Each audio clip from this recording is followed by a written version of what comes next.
What's going on, gamers? It's here. Are we ready to see this? Guys, I haven't seen it.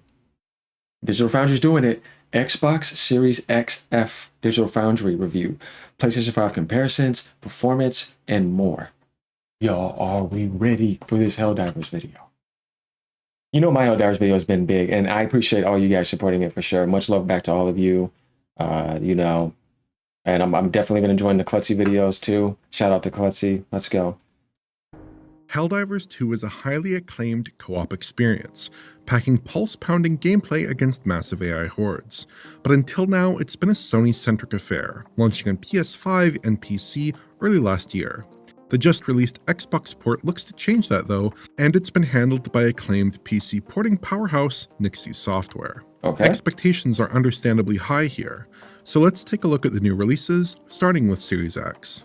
Xbox Series X delivers a Helldivers 2 rendition that looks quite unlike its PS5 counterpart. In side-by-side shots in either of the game's two graphical modes, the Series X version looks awfully washed out. Expect irradiated, glowing skies on PS5 in this introductory Are we having a global illumination problem again? This is starting to become common. Hold on a second. tutorial area, with Xbox appearing very subdued and grey in comparison.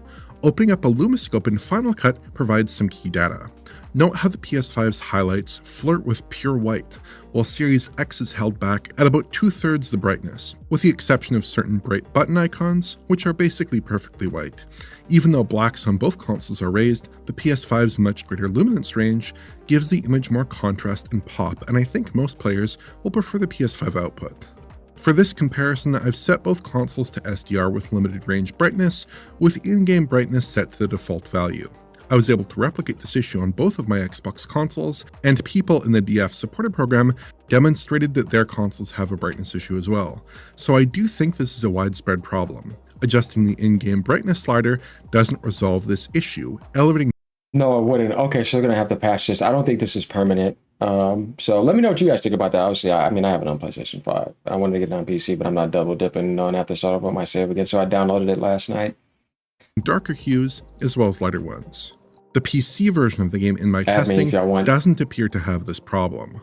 In HDR, the game seems overly muted as well, and I tend to prefer the way Helldivers 2 presents in SDR anyways. Outside of their color differences, both PS5 and Series X basically present identically in our test shots. Shadows have similar resolution on both platforms, and have similar cascading as well. LODs for foliage and ground clutter kick in at the same ranges. Textures also appear identical. It's just a wash across the board, though Series X does appear much more washed out. Resolutions are also a match. Performance mode clocks in at 1080p on both platforms. So yeah, at the moment, the PS5 version is the way to go. But I mean, I'm pretty sure if you guys are still playing this, it's still, you're having a blast. You probably even thought about that. This is just comparisons to make the game better. That's why I like this, because then we can see what we need to work on to get this up to date. It just came out on Xbox, so I don't expect it to be perfect day one. But good thing Digital Foundry got this up so we can get this going. And quality mode measures at a much higher 1728p. Both seem to have the same image treatment too, with an aged-looking TAA in use. Strong signs of FSR1 are present in the quality mode as well, as the technique is likely used to upscale 1728p to a 4K output. Helldivers 2 on Xbox Series X has a fairly similar framerate profile to PS5. In performance mode, we can essentially expect 60 FPS gameplay at the outset of matches, and then smaller scale engagements at lower difficulties. But when we ramp up the challenge, with difficulties like Impossible and Helldive in the mix, the game seems to hang between 40 and 60 FPS or so. Dense city maps tend to be the worst offenders, as more wide open and sparsely packed views seem easier on the engine. To really stress the game here, these players carried me through a few hours of demanding gameplay, while I didn't pay a whole lot of attention to the action itself, for which I'm grateful. I've got some PS5 capture here for comparison, and the two consoles are substantially similar. PS5 players are probably a little tired of Helldivers' performance at this point, as the game just can't hold a stable 60 FPS in most game content. Bombed out cities often clock in the 40s, while lighter fare just about hangs in the PS5's VRR window. That's actually a critical detail here, as Series X's wider VRR window and 120Hz output support gives the game VRR playback with low framerate compensation essentially all of the time. Xbox Nice. systems are set up to provide a good VRR That's pretty experience good. without developer intervention, while PS5 consoles demand developer-side 120Hz and LFC integration, which Helldivers 2 lacks on Sony's consoles, outputting at only 60Hz in all modes. Helldivers 2 also packs the 30 FPS quality mode on Series X. There's little to note here, except to say that performance is nearly faultless. Frame pacing is even, and any drops are momentary and short-lived. It's very good as far as 30 FPS operation goes, although this is a game that definitely benefits from a faster refresh. PS5 hits similar headline values, a consistent 30 FPS with few dips, but it does struggle with frame pacing. Sony's PS5 system is interrupted by periodic bouts of 16, 33, and 50 millisecond frames, Better CPU on despite Xbox. technically reaching and holding 30 FPS almost all of the time. This is a long-standing issue that dates back to the game's launch on PS5 consoles a year and a half ago, and it really should be resolved. Agreed. Helldivers 2 packs another surprise that I think we should take a bit of a detour for. Essentially, on all current-gen consoles, there's a performance monitor selector in the menus, which grants access to a range of information about the game. It's sort of like the metrics available in Doom: The Dark Ages on Xbox, or similar statistics that were briefly exposed in the PS5 version of Marvel's Spider-Man 2. This wasn't present in the game for our prior Helldivers 2 coverage, and the earliest evidence I can find suggests it may have been added to the PS5 version in June or somewhat earlier. In its most expansive configuration, we get a range of values for FPS, DRS scale, total frame time on the main thread, the render thread, and the GPU, and a GPU busy statistic. I'm just looking at the Series X version for now. There are a few stats we can dispatch quickly.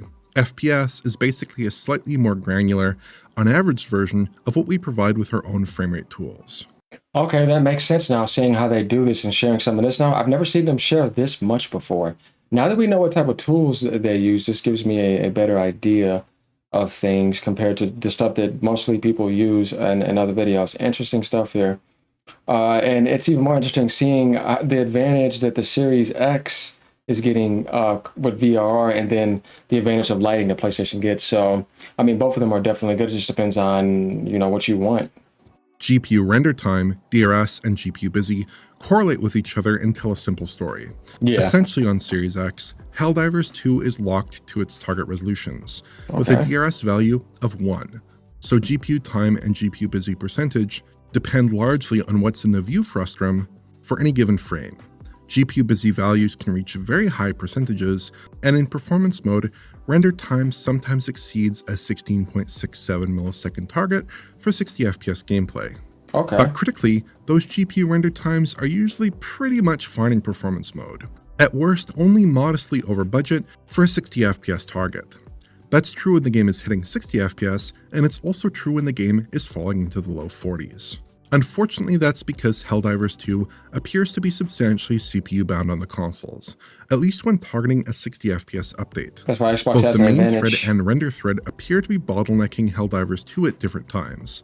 So that means that if they fix that lighting issue or whatever it is and adjust it and get things going, the Series X is definitely going to be the better version compared to PS5, as far as like just having a better CPU. Suggesting limited multi-threading. The aged and deprecated status of Helldivers' game engine may come into play here. Developer Arrowhead Game Studios built their game around the Autodesk Stingray game engine, which was discontinued mid-development, optimizing the game for multi-core architectures and making the render pipeline more GPU-driven may have been tall engineering tasks when trying to ship a game with an engine that needs to be maintained in-house. The quality mode is set up a little differently than performance mode. Here, GPU times hang below 33 milliseconds, generally matching or beating the game's new 30 FPS target. Our main thread and render thread sometimes come up to about 25 milliseconds or so, but when aiming for 30 FPS, that isn't to worry at all. Again, DRS scale never drops below 1, suggesting a maxed out resolution around 1720p in all circumstances. Finally, if we take a look at PS5, we find similar results, with close matches in framerate and main thread and render thread time, but there are some issues here. Firstly, there's no DRS value, so we can't tell if the game is dipping below its maximum resolution at any point. Our earlier coverage didn't find resolution drops when we were counting the game out by hand, and given the game's configuration on Series X, I'd expect that's still the case here. Secondly, the GPU frame time section appears to be busted. My best guess is that the new frame time values are being added here instead of clearing the old value or using a range of values to compute and display a synthesized value.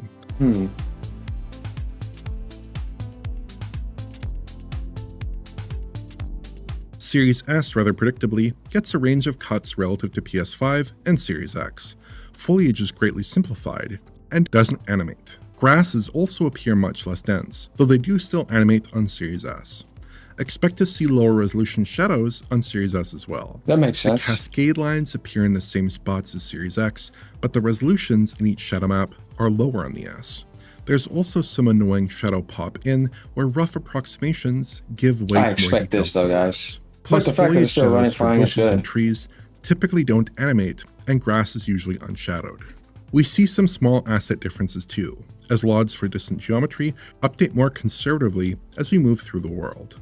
Plus, certain textures sometimes don't appear on Series S, and in other cases, higher resolution MIPS stream in somewhat later.